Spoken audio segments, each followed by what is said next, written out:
Hi, everyone. For today, I wanted to use the class to basically do a review of the course overall. I don't want to go through each reading, each lecture that we've done, but what I'll do is kind of break up the class into how I organize it into three different parts, talk about each part, and kind of focus on how they all come together for the final paper of the semester. So overall, for me, I saw the first part of the class as basically, helping you guys understand the symbolic contractionism. Basically looking at, the major thread of social psychology. I used part one of the class to kind of introduce you to the perspective, and with this introduction, you learned about the history of symbolic contractionism, basically kind of the who in terms of the major players, whether it be kind of going back to George Simmel, the classical theorist, or kind of our main starting point with Cooley and Mead, how we kind of went forward and all the way up into Goffman that we talk a lot about today, and some of the more contemporary symbolic contractionists that we talked about in the last part of the book, looking at social movements such as David Snow. And so, kind of recognizing the main players who kind of made up the perspective, who practice the perspective, and who continue it on today. And then also basically kind of the how does this all come together? People basically producing these new concepts that really focus on that micro level, that really take social psychology from the outside in rather than the inside out, and by kind of really focusing on how the social world is a collection that starts on that micro level and kind of builds up from the bottom up. And then kind of why did they do this? Why did they focus on the micro level? Why did they focus on things from the outside in, social psychologically? And this is basically a response to other things going on at the certain times. So Cooley and Mead were responding to kind of the heavy macro driven theories, heavy macro driven social thoughts. And so they said we need to kind of turn that on its head and focus on that micro level. And we have to find kind of motivations on that individual level that kind of motivate, that drive people to kind of do what they want to do. So they were kind of starting something new with symbolic interactionism in response to what was going on with Marxist thoughts, with Durkheimian thoughts, and Weberian thought. And then also they're kind of going against popular psychological theories at the time, that Freudian thought, behaviorism, that kind of look at people responding to things based upon unconscious drives, or people responding to things based upon reacting to a stimulus. The American social psychologist within symbolic interactionism really wanted to focus on the thinking, the cognition that's going on, that gets kind of ignored by Freud, gets ignored by the behaviorist. And so overall, we talked about the key principles and concepts of SI. A key principle kind of centers on meaning and how social life is constructed based upon how people create and learn and use meaning. And other kind of key concepts would be kind of the looking glass self, socialization, so on and so on. So that was part one of the class, basically introducing the student to the thread of American social psychology that we call symbolic interactionism. And then part two of the course is basically when we start to, see through symbolic interactionism, use the perspective as a lens through which we can see the social world. We can start to use the perspective to interpret social life. And basically we did this, chapter by chapter, recognizing social life through symbol makers and symbol users.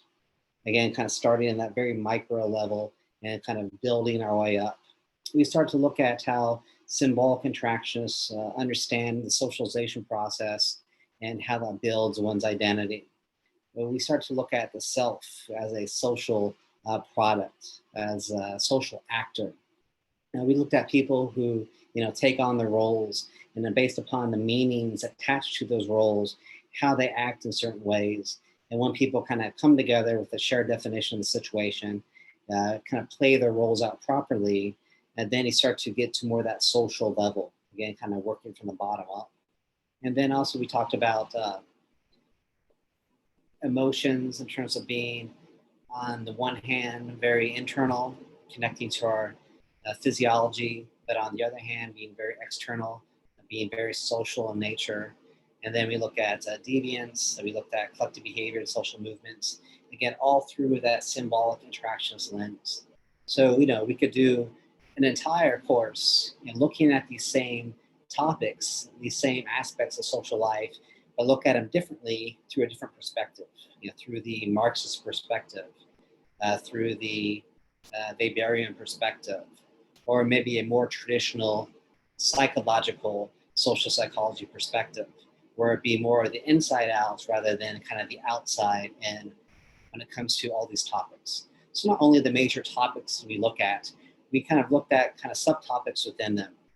So, I'll give you just a little list here, different subtopics, whether it be the culture, social movements, gender identity, regions of self-presentation, that backstage and front stage self-presentation. So, we kind of dug in a little bit deeper within each chapter to look at the topics, but also various subtopics within them, all again using that same symbolic interactions perspective. And so this last part of the class that we'll be looking at basically ties into you doing the final paper. On my end, I'll be helping you kind of with that final paper, providing you guidelines and tips about how to organize, what to emphasize within your papers. And on the kind of other hand, what I'll be doing is talking about some other readings, some other articles, along the way, and I'll be relating those back to the second part of the class. So here's an article that kind of ties into, this topic, or here's an article that kind of talks about a different topic. So I'll be kind of connecting dots between specific readings and how those specific readings tie into the more general textbook that we use. So kind of, for you, what I'm asking you to do is basically apply the perspective. So again, we learned what the perspective was in part one of the class. In part two of the class, you use the perspectives to see social life in a certain way. And then part three of the class is you applying the perspective to life today. So basically, I'm asking you to pick, one aspect of current affairs, one aspect of our current social world, and really dissect that aspect through that symbolic interactions perspective. So what you're doing is, again, taking social life, applying the perspective to it, and then talking about social life through that perspective. And so, I look at this as basically being kind of a combination of, the first two parts of the class kind of coming together to promote what's going on in this third part of the class, promote what you're going to be doing in your paper. So, here as an example, kind of the main question, no matter kind of what your topic's going to be, whatever your current affair is going to be, your main question in the paper is going to be, what is the role of meaning in this social reality? So the social reality you selected to write your paper on, you're going to be talking a lot about the role of meaning in one way or another connected to your social reality. So here is as an example, how emotional rules, expectations we have in terms of emotions influence one's reaction to the presidential debates.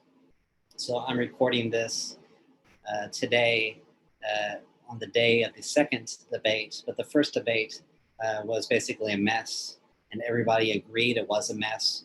And people really reacted to it negatively because they believe that as candidates for president, as leaders of our country, you should be acting in certain ways, not like kids, not throwing fits. And so you had one expectations of the emotional displays for a presidential debate, but they were way off, and people saw that as something negative. So again, you can kind of start to interpret what's going on through that symbolic interactions lens. So overall, that's what you're going to be doing in your paper. I'll be giving you kind of more specific tips and guidelines as we move forward with the paper. But that's kind of a general question you'll be looking at. What is the role of meaning?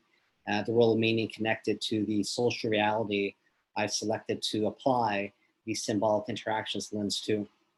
And so the goals of the course, like I said before, just as a recap, to learn the perspective, what it is, how it came to be, how to use the perspective to interpret social life. This is part 2 of the class, how to see the different aspects through that symbolic interactionist lens. And the goal of this last part of the class is to have you use the perspective to understand social life. So basically, you're going to be applying the perspective and kind of understanding social life through the perspective. What's going on today, and how can we understand it using that symbolic interactionist lens? So overall, I also see this final paper as a kind of combination of what we've been doing assignment-wise. So you're going to be utilizing your class assignment skills, kind of understanding the perspective and kind of what you do with it. That's kind of taking the exam that you did in part 1 of the class. The critical analysis of the perspective, the critical analysis being the different questions that you did connected to the readings. And then also kind of the applying the concepts. And basically, that's what you did with your chapter papers. You applied the concepts to yourself, to other people, to the social world as a whole. So I see these same skills, the application of the concepts, the critical thinking about the concepts, and understanding symbolic interactionism, taking all those skills that you've been developing throughout the class, and then bringing them all to the table, bringing them to the table when it comes to this final paper. So I'll leave that there for now with the class review. Overall, I hope you enjoyed everything so far, and I really look forward to reading and going through the final papers with you.